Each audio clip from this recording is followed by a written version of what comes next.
त्याबद्दल सांगतोय.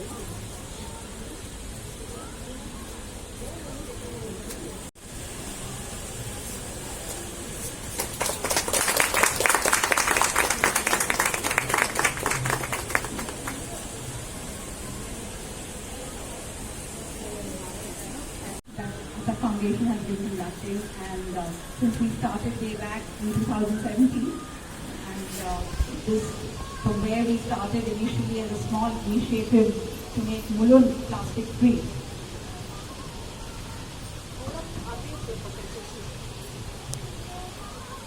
Sorry.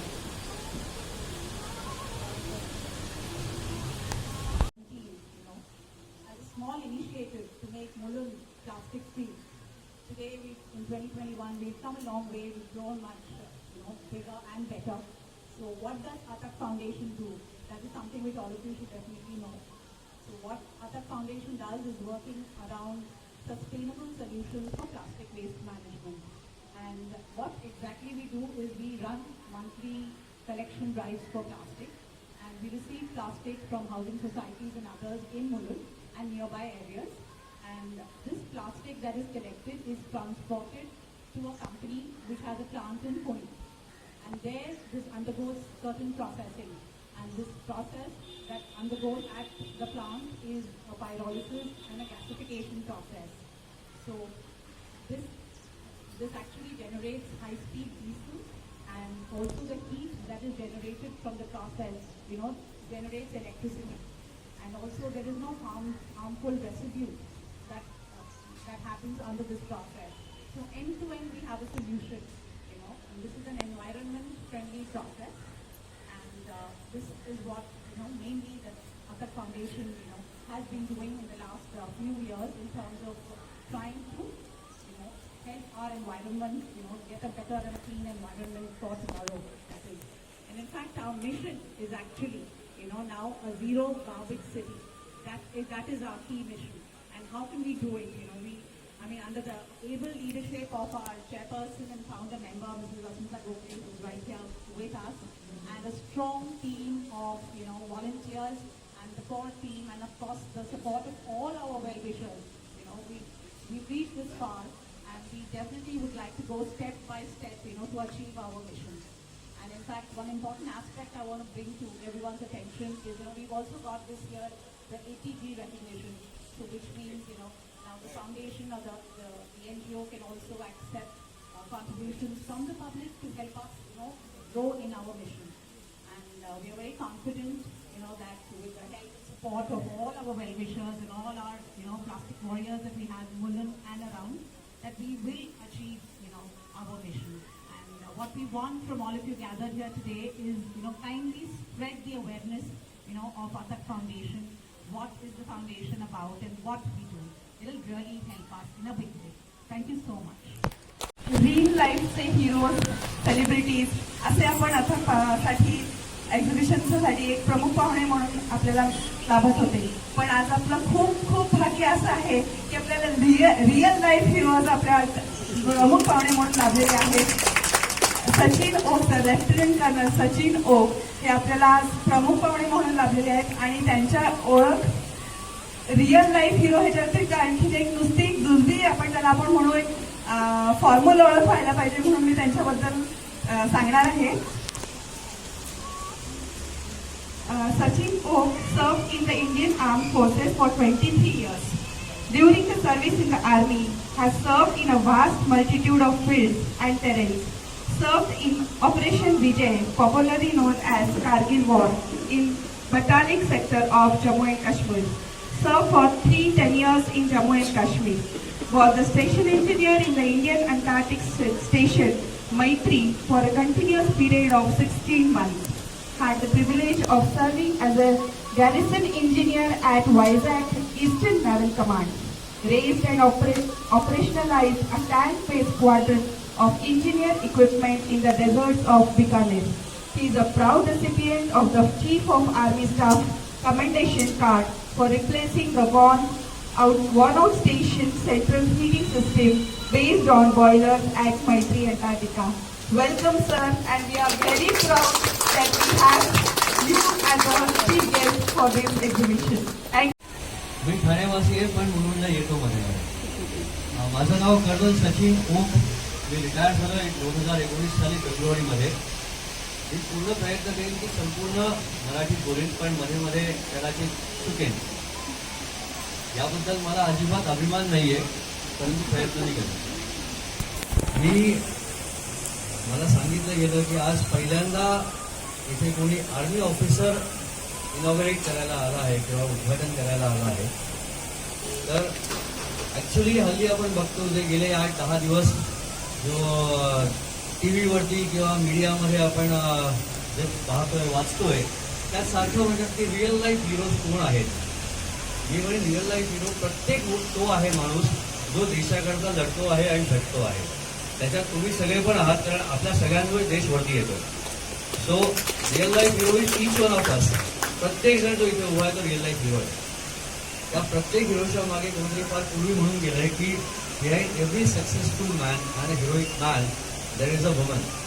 So आर्मीच्या प्रत्येक माणसाला तुम्ही हिरो मानत असाल तर त्याच्यापेक्षा जास्त वरच्या लेवलला त्याच्या मागे जी बायको असते तिची ती असते.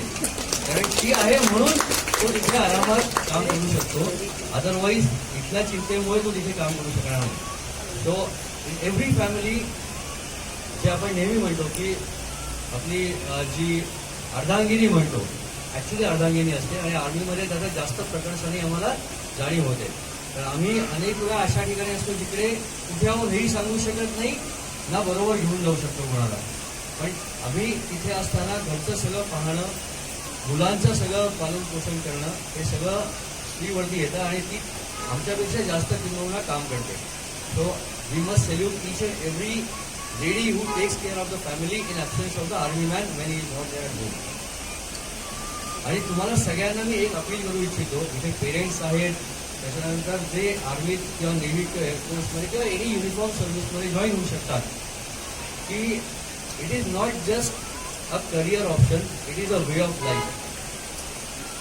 करिअर ऑप्शन आहेच आणि आजच्या घडीला after 7th pay commission we are quite okay in pay and allowances. I won't say they are equivalent to what everybody gets outside. Maybe somebody is working with Infosys किंवा IBM किंवा मल्टीनॅशनल्समध्ये त्यांना ते तेवढी मिळणार नाही. परंतु जी रिस्पेक्ट मिळते आणि जो आनंद आणि अभिमान मिळतो तो माझ्यामध्ये पैशामध्ये मोजता येत नाही. सो तुम्हाला सगळ्यांना अपील करीन मी की आपल्या मुलांना आणि आपल्या मुलांच्या मित्रमैत्रिणींना आर्म फोर्सेसबद्दल माहिती करून घ्यायला आणि त्याच्यात जर इच्छा असेल तर अजून थोडीफार माहिती हवी असेल I am always there. My contact number is with the organisers. मी 100% गाईड करू शकेन आणि मला जर तिथे माहिती नसेल तिथे मी माझ्या ओळखीचे त्यांना गाईड करायला सांगेन. पण 100% this can be taken up as a career option and not just as a देशाची सेवा करायची म्हणून. It is a very good career option also. Thank you very much and all the best. By the way माझाही इथे stall आहे. I am not advertising. What I am trying to say is की आत्ता ह्या ज्या म्हणाल्या की attack foundation is in to a very very noble cause. मी देखील आणि rather our company is also associated with another noble cause which is basically सोलरशी रिलेटेड आम्ही कामं करतो. The aim is to have minimum carbon emissions by installing solar and going solar. So तुम्ही आमच्याकडनं काम करून घ्या किंवा अजून कोणाकडनं करून घ्या पण सोलर नक्की करून घ्या. Thank you very much.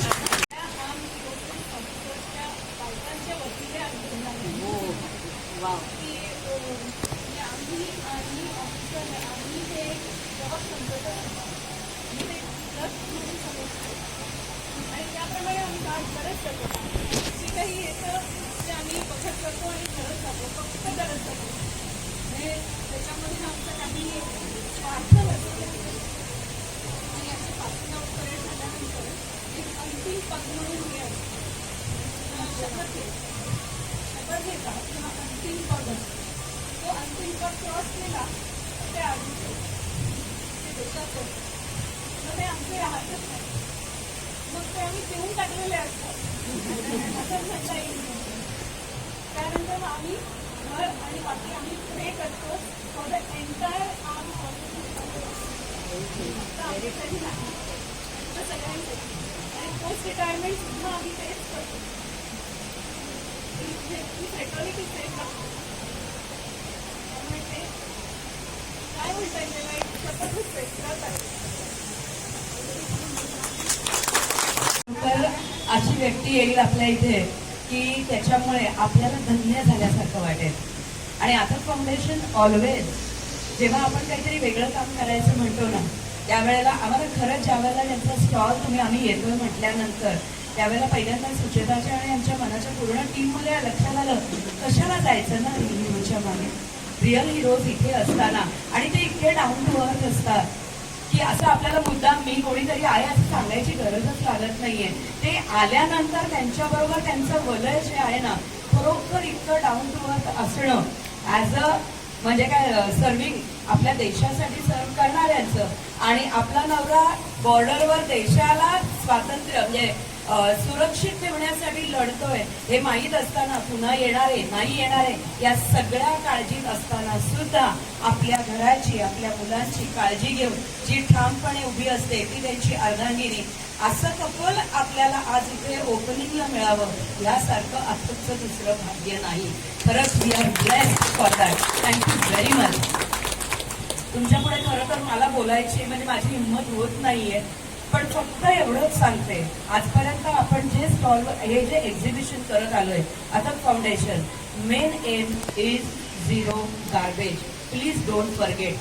आम्ही इथे प्रत्येक स्टॉल होल्डरला जरी संधी देत असू तरी सुद्धा इकडे प्रत्येक वेळेला आमचं एक्झिबिशन सक्सेसफुल होतं याचं आमच्या दृष्टिकोनातनं अर्थ असा असतो की आथर्व फाउंडेशनची माहिती 3000, 5000 जे फुटफॉल आहे त्यांच्यापर्यंत पोहोचली. त्यांच्यातनं 50% लोक जरी आमच्यापर्यंत आले तरी आम्हाला मोठं काहीतरी कळसुबाई शिखर गाठल्यासारखं वाटतं. आणि म्हणून हळूहळू हा टप्पा आम्हाला गाठत आम्हाला मुलुंड हे पहिलं झिरो गार्बेज सिटी करायचं आहे, नुसतं प्लास्टिक मुक्त नाही. आणि महत्वाचा फरक मला मुद्दाम इथे मेन्शन करायचा आहे सर, अनेक आता ऑप्शन्स निघाले की प्लास्टिक रिसायकल करून खूप शोभिवंत वस्तू करतात, त्याच्यातनं कपडे बनवतात, त्याच्यातनं अजून बऱ्याच गोष्टी करतात. करणं प्लास्टिक परत प्लास्टिक रूपात येत नाही, it's real good thing.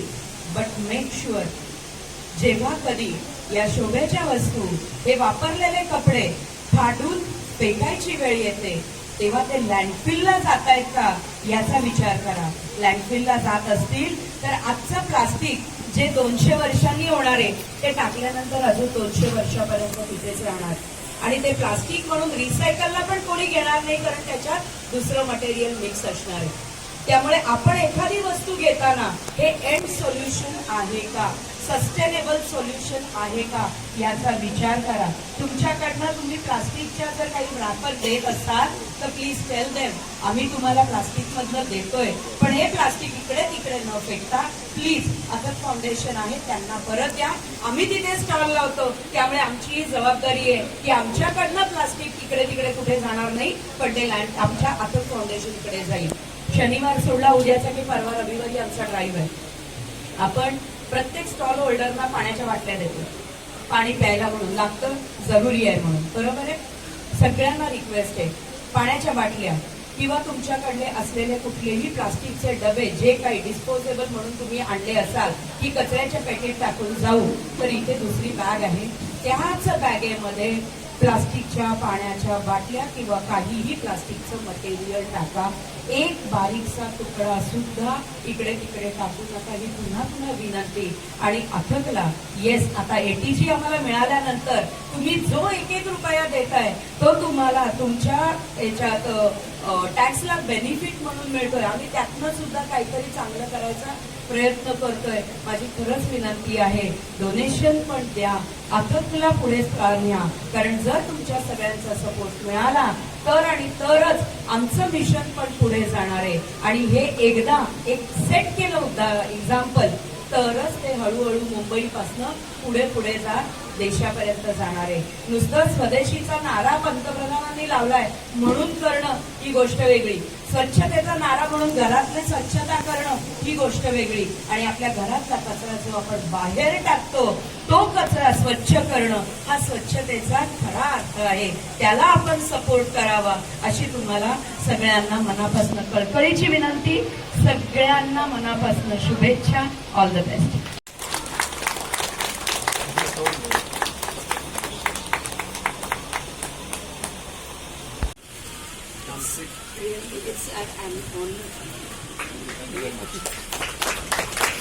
Round of big applause.